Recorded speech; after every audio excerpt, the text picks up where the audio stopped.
Absalom reigns in Hebron. Number 3. Who carried the ark of God back to Jerusalem and remained there? Zadok and Abiathar. All right. I'm not sure if I'm pronouncing it right. If you're pronouncing it right, yeah, we made an attempt. Number 4. Who cursed and threw stones at David and all his servants?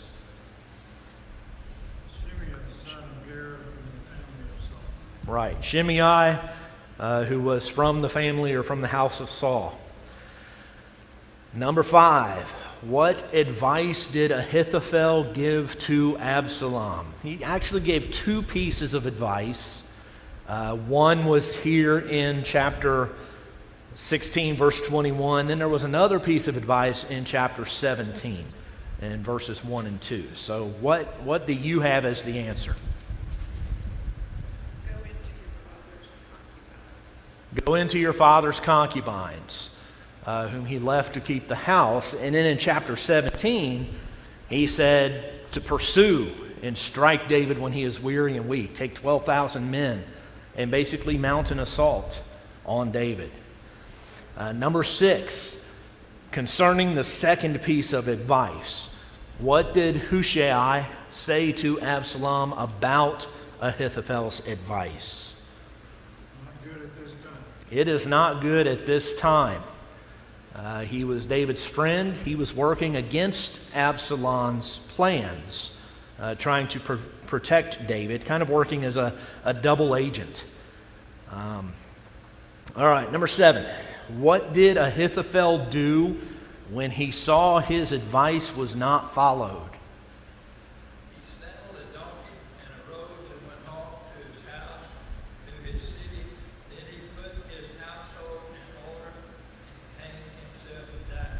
Right. Yeah. He went home and he hanged himself. He did not see the point in continuing on. Perhaps he thought David was going to recapture the power, and he knew that, or he assumed at least, that he would be put to death then at that point. Number 8. How did David tell Joab, Abishai, and Ittai to deal with Absalom? Gently. Deal with the young man gently. Number 9. What was David's emotional state at the news of Absalom's death? Yeah, he wept, he mourned, he grieved. Absalom wasn't just his enemy. It was his son. So he was upset to learn that his son had died. Number 10. How was Sheba delivered to Joab? Wise woman convinced people to cut off the head of Sheba and put it over the wall of Joab. Yeah, he was beheaded and his head was tossed over the wall. All right. So that's our reading review, chapters 15 through 20. Any questions that I can't answer? All right, let's get into our discussion side. Maybe we'll be able to generate some more discussion on this one. Number 1, let's talk about Absalom's character and his use of deception. Robin?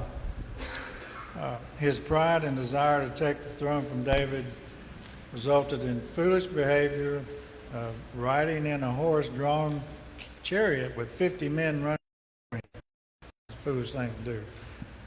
He used flattery to entice men to follow him. Part of that was taking hold of them and kissing them. Didn't say where he kissed them, but and that way it showed that Absalom was trying to show that he was on the same level as them, which he really wasn't. But it was all fake. Yeah. So through that, he stole the hearts of men by doing all this. He also used unscrupulous lies, deceit, and hatred in his attack against David. Yeah. He was very charismatic. He was a charmer. What is one of the things that most political candidates will try to get across during campaigns? I'm a man of the people. I know how you feel. I feel your pain, right? Yeah, no they don't.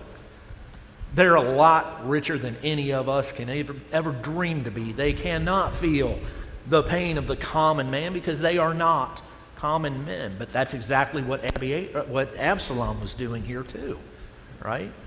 Thomas, or Brenda? He had also false empathy for people. He pretended that he cared when he really didn't, because he was the master of manipulation, because he used psychological piety on people to get them to do what he wanted them to do. Yeah, he was using manipulative devices to trick the people, to deceive them. Any other thoughts?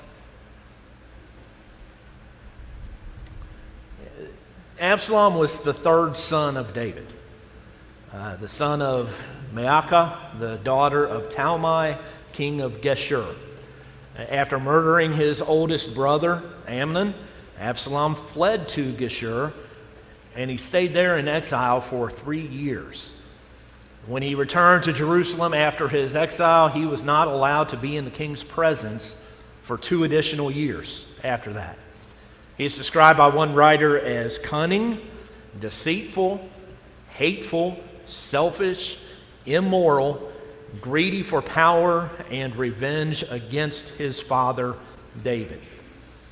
Absalom was a man who was comfortable with deceit. He made a pretense of being kingly with his chariot and horses and 50 runners before him. He was a master at public relations. To him, image was everything. He cleverly and gently handled those who came to express complaints before the king. He got up early so that he could meet all those who came for help, giving them the appearance that he cared. Absalom, the deceiver, took the side of those who were making a petition. He never found a complainer with whom he disagreed. He cleverly suggested that the king needed someone like him to judge the land. He insinuated that if he were the judge, that he would continually be on the side of the people. He would not let the petitioners bow before him. This speaks to what you were talking about. He wasn't elevating himself in their eyes. He was bringing himself down to their level. He wouldn't let them bow. He took hold of them. He kissed them as if they were his own family. Charisma, charm.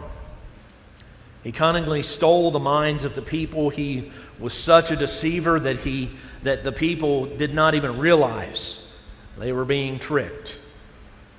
Absalom, the liar, pretended to pay a vow that he had made more than 5 years before. David, his father, saw no evil intent behind the dubious request, and he granted him leave to go to Hebron. David bid Absalom to go in peace, but Hebron was at the center of Absalom's plan to steal his father's kingdom. He deceived his father, and while he was at Hebron, he sent spies into all the tribes of Israel. He chose 200 leaders who went with him from Jerusalem, and he fooled them. They were innocent of knowledge of the rebellion on Absalom's part. He tricked them, and their presence gave the impression that they were supporting Absalom's rebellion. To further his rebellion and deceit against David, Absalom convinced David's faithful counselor Ahithophel to follow him instead of David. And his rebellion was not born of love, but of hatred. It did not benefit Israel. It did not benefit David. It did not benefit God.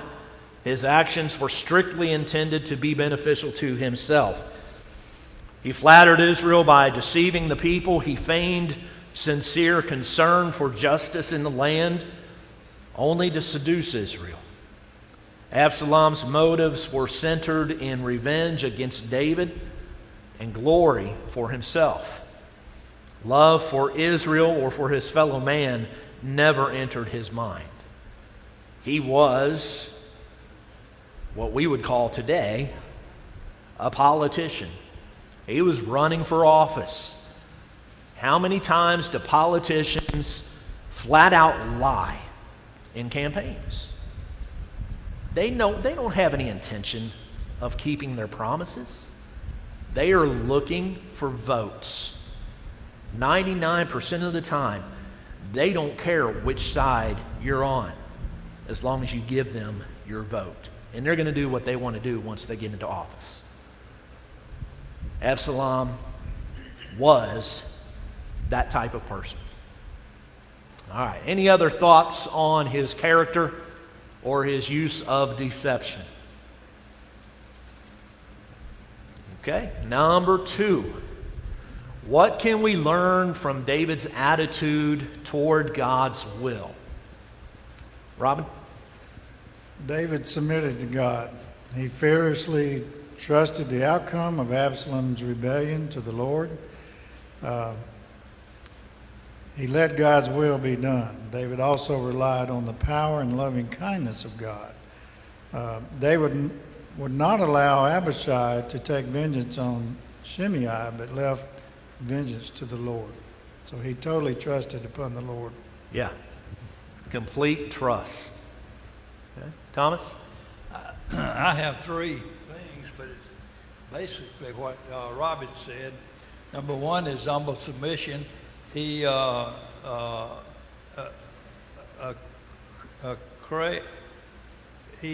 accepts painful consequences without bitterness and trusting God's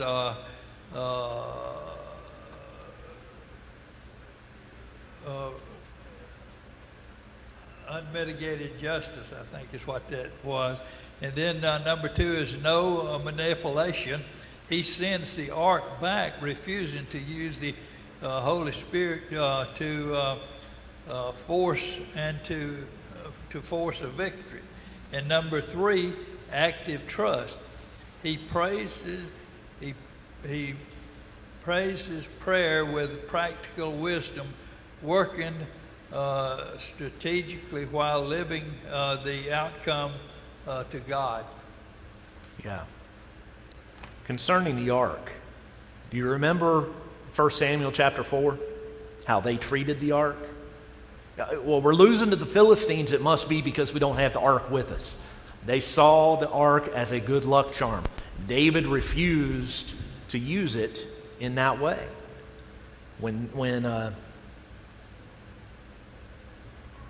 As all the people were finished passing from the city in chapter 15, verse 24, David told Zadok to return the ark to the city. The priests and the Levites probably were thinking in terms of safekeeping the ark. They wanted to keep it close by to them. But David believed that the ark would be safe in the city.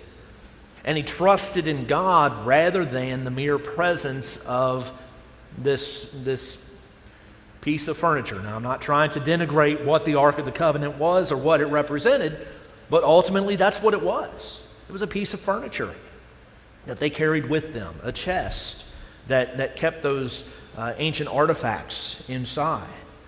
David told Zadok, if I find favor in the sight of the Lord, then he will bring me back again.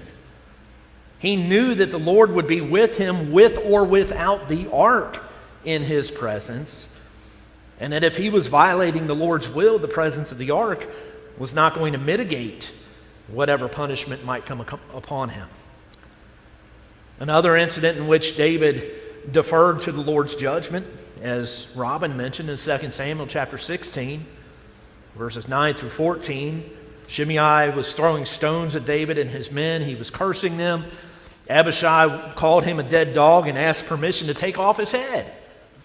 David denied that request, knowing his own sin and the retribution that God had sent upon him. God reasoned that perhaps the Lord told Shimei to curse David. And if that was true, David did not want to question God's judgment. He understood that if Absalom, his own son, was seeking his life, then it made sense for one of Absalom's followers to curse him as well. David was willing to let God decide the issue. I believe that maybe God would recognize David's humility and return good to David instead of cursing. David was a faithful and blessed servant of God. Doesn't mean he was perfect. Doesn't mean that he was sinless. Doesn't mean that his life was trouble-free. He was disciplined for his shortcomings. He was tested on many occasions. As we view David during these trials, we must be impressed with the great spiritual strength that he called upon. This strength allowed him to endure and overcome and triumph over many difficulties. Even through these and other struggles, David never lost faith in God. In Hebrews chapter 12, verses 5 and 6, the Hebrews writer says, "And you have forgotten the exhortation which speaks to you as sons. My son, do not displease or despise the chastening of the Lord, nor be discouraged when you are rebuked by him. For whom the Lord loves, he chastens, and scourges every son whom he receives." We may not always understand why problems come our way, but Hebrews 12 teaches that when those hard times come, we need to accept them gracefully and trust in God through those struggles. And if we do that, in the end, we will be more godly. Any other thoughts on number 2?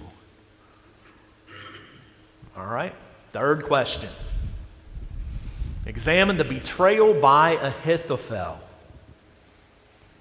Robin? Okay, I'm going to back up a little bit on Okay. this and read between the lines, in my opinion. Okay. Bathsheba's father was Eliam, You went where I went. and his father was Ahithophel. Yeah. I believe Ahithophel was just as deceitful and wanting the glory just like Absalom.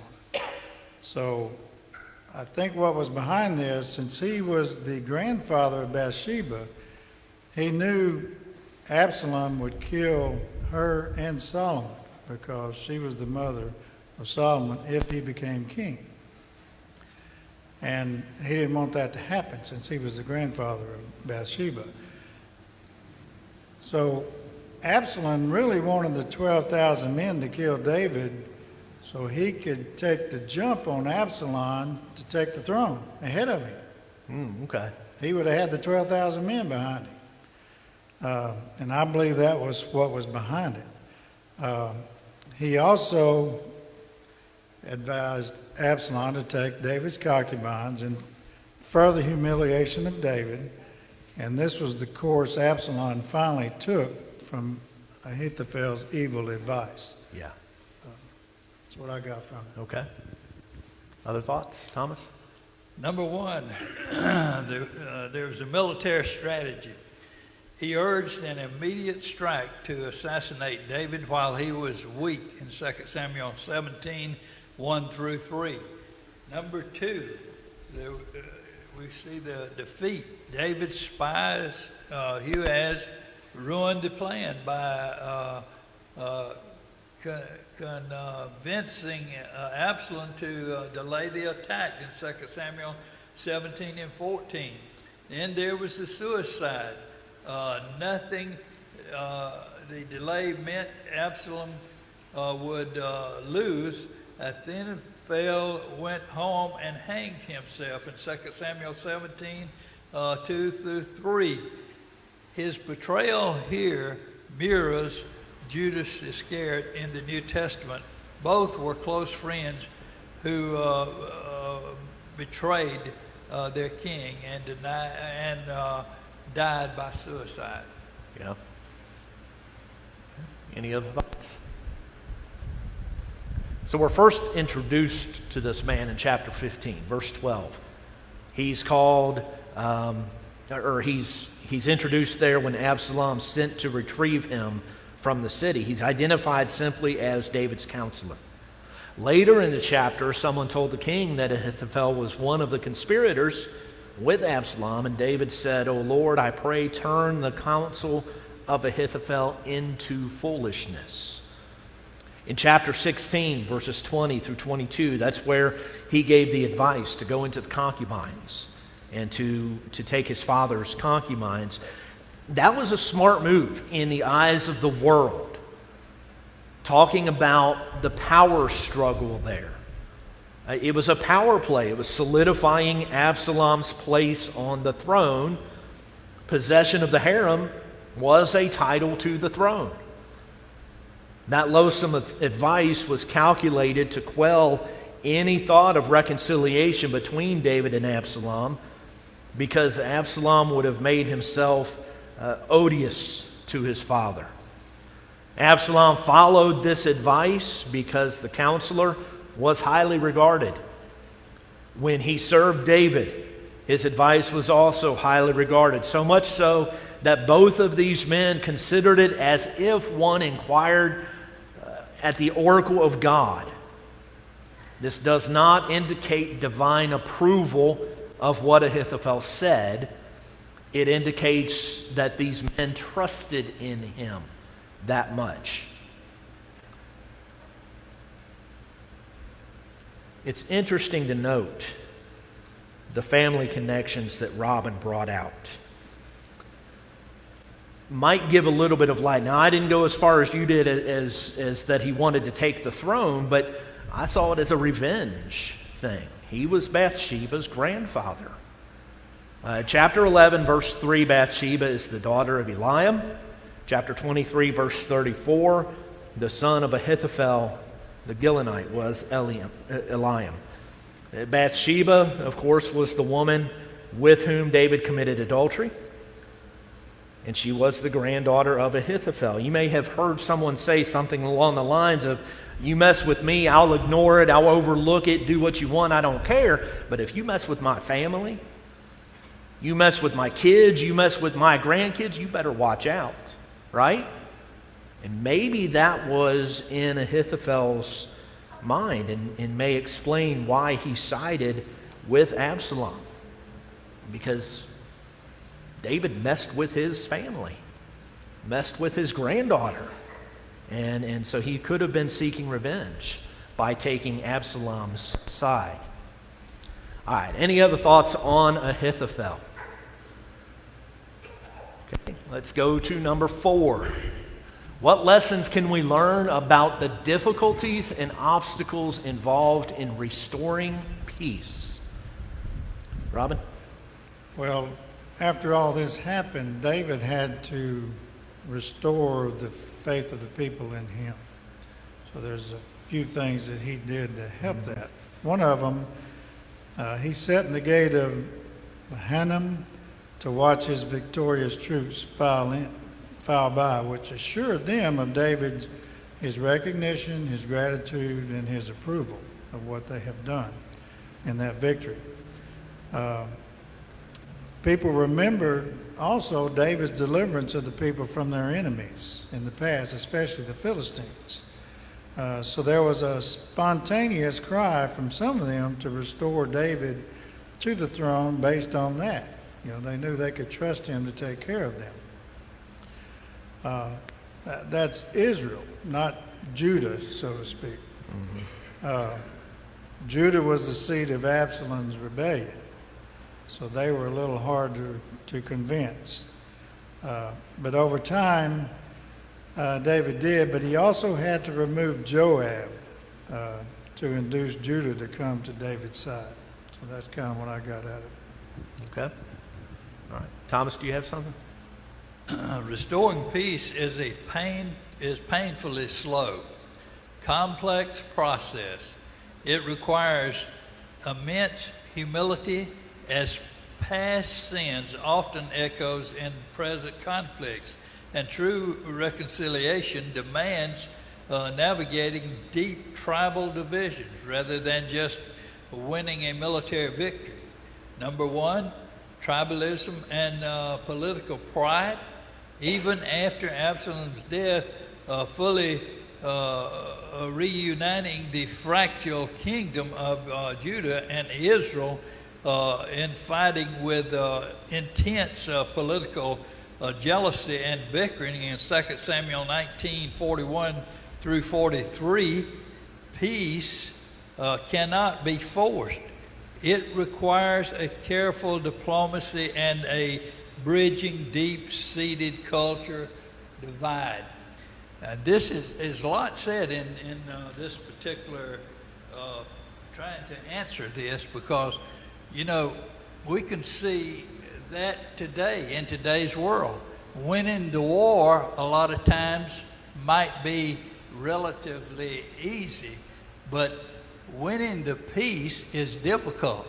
We can see the situation that the United States is in today, because they've won the war already, but it's difficult for them trying to seek peace and win the peace.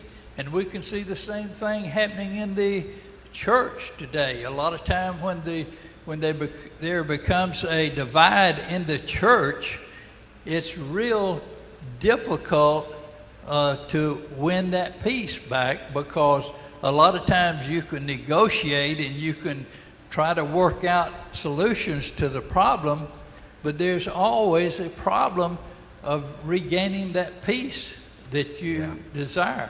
The Bible tells us that we should seek peace. We should be peaceable with all men. But it's very difficult when you have a divide or when you have a conflict, when that's hard to settle. Absolutely. Any other thoughts? So when we see chapter 20 is basically where I stayed in answering this question. There are some people who simply are not interested in peace. They do not want to be at peace. There has to be conflict. And we see Sheba as an individual like this. Different translations call him different things. In verse 1, in the New King James Version, he is a rebel. In Young's literal translation, he is a man of worthlessness, a base fellow. American Standard Version. Christian Standard says a wicked man. He opposed David, and he opposed anything that David did. And so if David wanted peace, Sheba wanted conflict. That's just the way it was. And we see that today still. And you know, I hate to keep going back to politicians, but you know, if your guy doesn't win and you're opposed to the other guy, you don't want anything the other guy proposes to succeed, do you? We see it cycle after cycle. And it doesn't matter which side wins. Power struggles can also hinder peaceful resolutions. David instructed Amasa to gather his troops in 3 days' time. He didn't meet the deadline. David may have feared that Amasa had betrayed him again. And so he sent Abishai to pursue him. Joab was among those soldiers that accompanied Abishai, and when he came upon Amasa, he murdered him. Joab and Abishai then led the charge after dispatching Amasa, but it slowed the pursuit, so they had to take his body, wallowing in blood, out of the roadway and cover him with a garment to prevent further delay. When Joab and his men began battering the wall of the city of Abel at Beth-Maacah, only one person pleaded with him. A wise woman. We don't know her name even. She pleaded with them to stop. She spoke to Joab. She reached an agreement to deliver Sheba to him to prevent further bloodshed. Sheba was beheaded, his head thrown over the wall to Joab, and the army withdrew from the city and returned to Jerusalem. Now, was this woman appointed as a spokesperson to go to Joab, or was she simply the only one willing to stand up and request peace? Peace is so important. We are urged in the New Testament, if it is possible, as much as depends on you, live peaceably with all men. Romans 12:18. There's a couple of things there. Number one, it may not be possible. But if there is conflict, you must not be the cause of it. As much as depends on you, live peaceably with all men.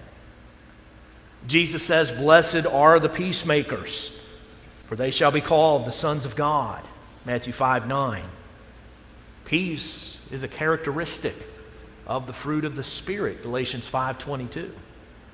It is a part of the wisdom that comes from above. James 3:17. It's not always easy, but it's always pleasing to God to seek peace according to His Word and His will. Any other thoughts on peace? You talk about politicians a lot. A politician will climb a tree to tell a lie when he can stand on the ground and tell the truth. That's true. Yeah. Any other thoughts? All right, final question. What words, phrases, and themes stand out to you in Psalms 3, 4, and 5 as they relate to the events of 2 Samuel chapters 15 through 20? Robin? I only come up with a couple. Okay. Most of chapter 3 in Psalms 3 is talking about Absalom's treason rising up against David. And that you can relate that back to 2 Samuel chapter 15. Yeah. The other thing I had was Psalms 5, verses 7 and 8 particularly, was referring to David's grief at the loss of his privileges of being able to worship in Jerusalem. Well, at the time that he couldn't come back. Mm-hmm. He wanted to worship God there. That's all I can. Okay. All right. Other thoughts? Brenda? Another one in Psalms 5, it was having throats like an open grave. They flatter with their tongue, which is what Absalom did. Okay. Anyone else? All right. There's some special lessons from each of these psalms. I'm going to borrow some material from Brother Roy C. Deaver. Chapter 3, Psalm 3, he titled this one, God, Our Deliverer. And he identified some great things about God as seen in Psalm 3. He is my shield. He is my glory. He is the lifter up of my head. He is the one who hears and answers. He is my sustainer. He is the remover of fear. And he is the deliverer. And when we move to chapter 4, he calls this one God, our security. Some hold that this was written on the eve of the battle, which is described in chapter 18. And what we can learn about God and David's attitude toward God here. First, God is the source of human righteousness. He is our deliverer again. He is a source of mercy. He is the one who hears and who answers prayers. He sets apart the godly unto himself. He is the one who shows good. He is the giver of gladness. He is the source of peace. And he is the source of security. Deaver also notes that it is amazing that David, under these circumstances, surrounded by foes, involved in rebellion, led by his own son, could speak in such glowing terms of the wonderful joy which comes from God. We can learn from that there's always a reason to rejoice. No matter what troubles we are facing, no matter what struggles we are going through, we can rejoice in God. There's a similarity between chapters 3 and 4 as well, Psalms 3 and 4. In Psalm 3:5, David says, I lay down and slept, I awoke, for the Lord sustained me. Psalm 4:8, I will both lie down in peace and sleep, for you alone, O Lord, make me dwell in safety. David says, this is what I did, and this is what I will do again. There's a consistency when we have faith in God, we trust in God and His deliverance. Psalm 5 is called by Dever our protector and victor. God, our protector and victor. He says that this one may have been written immediately prior to Absalom's revolt. The writer is beset with enemies all about him, but his confidence in God is abundantly clear. And it sets up a contrast between the wicked and the righteous. First, God's attitude toward the wicked. He has no pleasure in wickedness. Evil cannot dwell with him. He hates haughtiness or pride. He hates all evildoers. He destroys liars. He abhors bloodthirsty men. And he abhors deceitful men. But then we have the contrast of how he views the righteous. He will hear their prayers. He showers his love upon them. He leads them in righteousness. He protects them. He enables them to rejoice. He defends them. And he enables them to be victorious. All right. Any other thoughts on 2 Samuel chapters 15 through 20? Thomas? I have just one. Peace is sacred. It's sacred to a congregation. That's the reason that we pray for the unity of the Spirit and that bond of peace that holds us together. That peace holds us together, and if we're not peaceable and we're not working and striving within the congregation to protect that bond of peace, then a lot of times it is destroyed by trivial things that a lot of times that we have no control over. That's right. Ephesians 4 tells us we must walk worthy of the calling with which God has called us, and we have to strive or endeavor for that unity of the Spirit in the bond of peace. Absolutely. All right, final thoughts. Next week, we will finish up 2 Samuel, chapters 21 through 24. Papers are up here on the front pew if you did not get one earlier. Thank you all for your attention this morning.